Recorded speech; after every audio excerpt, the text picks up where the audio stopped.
name is Aoife Sheehan. I'm a PhD student in the School of English, Irish and Communication.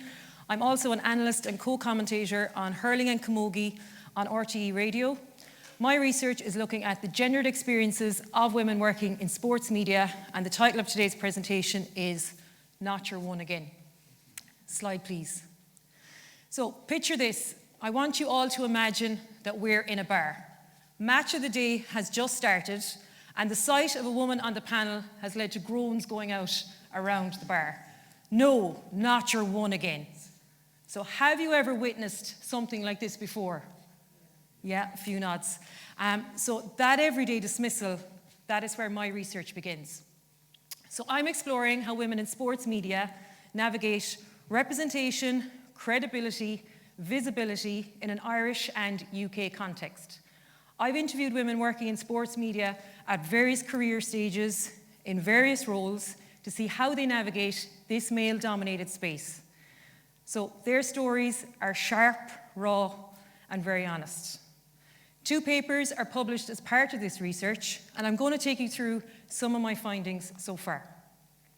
One woman shares how she never goes online after coming off air because she can't interact with those comments. That same woman has muted hundreds of accounts online. They edit themselves, not just when they're on air, but also in every interaction that they have. They downplay their opinions. One woman shared how she only wears black or grey in the press box to avoid standing out. She's there to blend in, so a bit different than my pink pants today. Okay, so that same woman, she said to me that to be seen as half as good as the men, you have to be twice as good as them, and that really stayed with me since I spoke to her.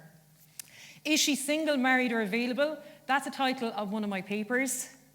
That was shouted at one of the women as she entered a press box by one of the stewards that was working there that day. So these stories, they're happening in research, but also in real life. Claire Balding, who you might know, one of the top female broadcasters in the UK, took a step back from covering men's football because of all the online abuse.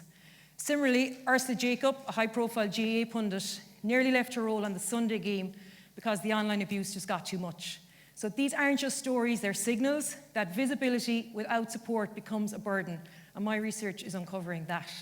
So yes, you might think that we're seeing more women as pundits, as presenters, but that visibility comes with a double burden.